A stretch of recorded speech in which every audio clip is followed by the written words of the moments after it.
Welcome to This Explainer. Today, we're jumping right into an absolute masterclass on cash flow, specifically targeted at business owners who are feeling the squeeze of debt and really struggling with liquidity. If you've ever felt like your business is growing on paper, but your bank account is telling a completely different, much sadder story, well, you're in exactly the right place. So let's dive into this and uncover how you can transform your operations from a state of constant financial stress into a highly liquid, impenetrable business.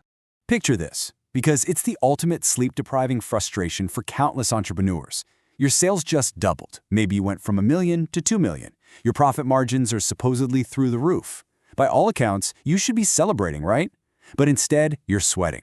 You can't pay your vendors on time. You're constantly struggling to make payroll, and your own personal savings, practically non-existent. You really have to ask yourself, if the business is doing so incredibly well, where exactly is all the money? Here's our roadmap for today.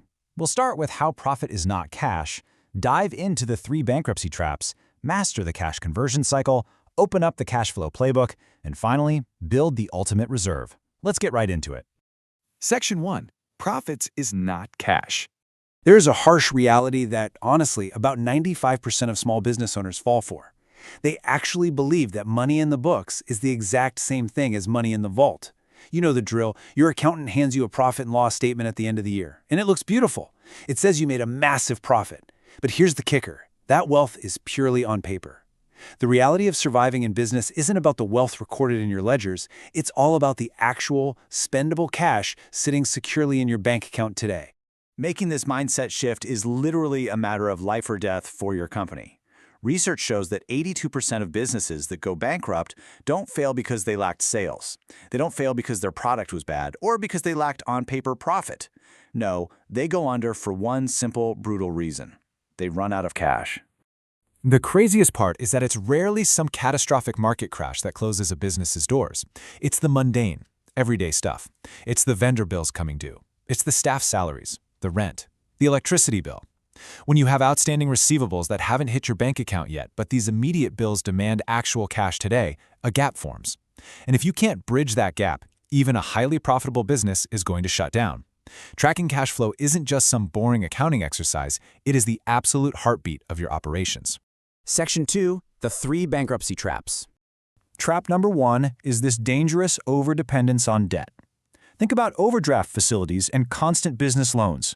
The source material actually refers to this as an opium, an addiction that just grows and grows. Because once you start relying on an overdraft to meet your basic expenses, it rarely shrinks. You get caught in this vicious cycle where you're taking out a new loan just to pay off the old one.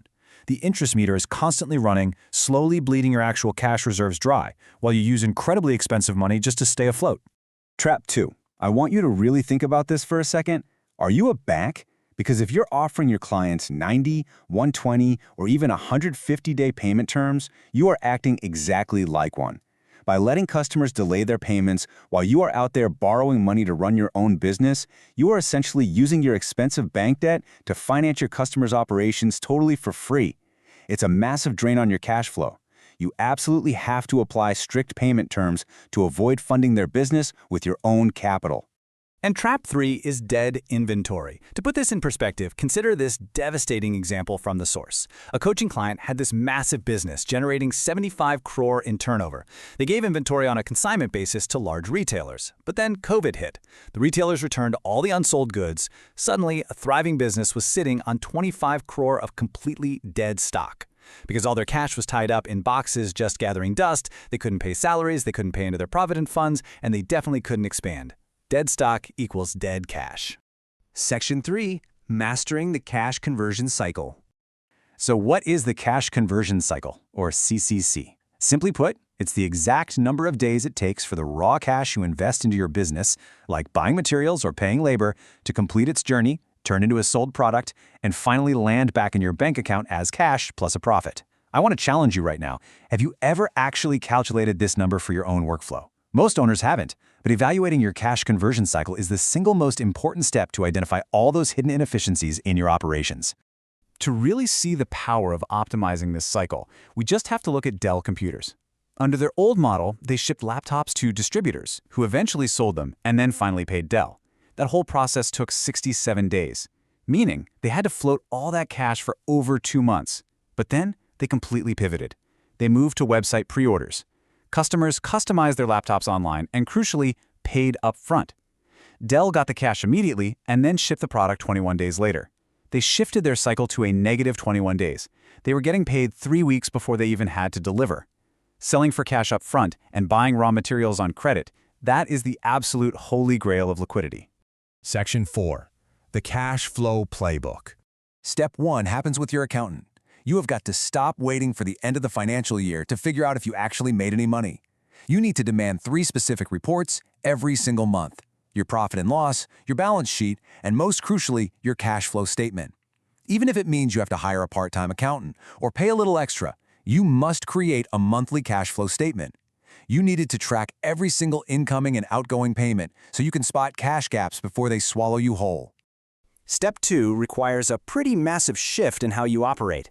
You must implement a strict follow-up protocol for all outstanding customer invoices.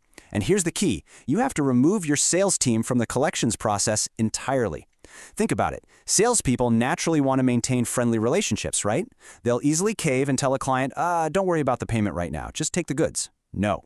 You need a dedicated, completely separate collections person whose only job is to enforce your strict payment terms. And they need to start following up before the invoice is even due.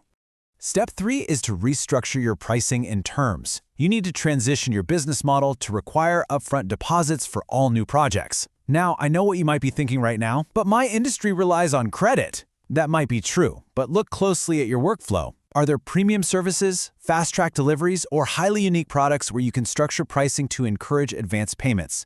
By differentiating your offerings, you can start requiring deposits, drastically shorten your cash conversion cycle, and stop funding your clients' businesses for free. Finally, Section 5, building the ultimate reserve. Everything we've talked about leads to this one golden rule of business liquidity, represented by a very simple number: 1 year. You must strive to maintain an emergency cash reserve equivalent to exactly 1 year of your business's operating expenses.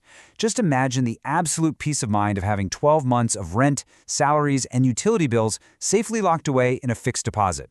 No matter what the market does, no matter what crisis hits, you survive. And if you're thinking this is just small business advice, take a look at how the real titans operate. Infosys maintains a massive 72,000 crore reserve. Reliance sits on a staggering 7 lakh crore in cash reserves. They don't rely on expensive bank loans to survive the bad times. Actually, they use dedicated treasury management departments to generate wealth directly from their cash reserves. Having zero debt and a mountain of cash is the ultimate hallmark of a successful, bulletproof enterprise. But listen, a very quick word of warning on where you actually put that reserve. Beware the real estate trap. The source material tells a pretty chilling story of a highly successful furniture manufacturer. To save on their monthly rent, they took all their cash and bought a 40 crore factory. Then COVID hit. Suddenly, their cash was entirely trapped in bricks and mortar. They couldn't pay the massive EMIs, they couldn't buy raw materials for new orders, and they couldn't pay their staff. Misallocating your operational cash into fixed assets like real estate can bankrupt an otherwise perfectly healthy business almost overnight. You have to keep your reserves liquid. Which brings us to our final thought for today. The source outlines 2 types of foolish business owners: those who sell so cheap they can't make any money, and those who sell so expensive they can't move any product. So, are you underpricing your goods and giving away long credit terms just to win sales that will eventually bankrupt you? Or are you differentiating your product, commanding advance payments, and pricing correctly to build lasting wealth? If you evaluate your cycle, implement strict follow-ups, and build that 1 year reserve, you win. The choice of how you structure your business is entirely up to you. Thanks for joining me on this explainer, and I'll catch you on the next one.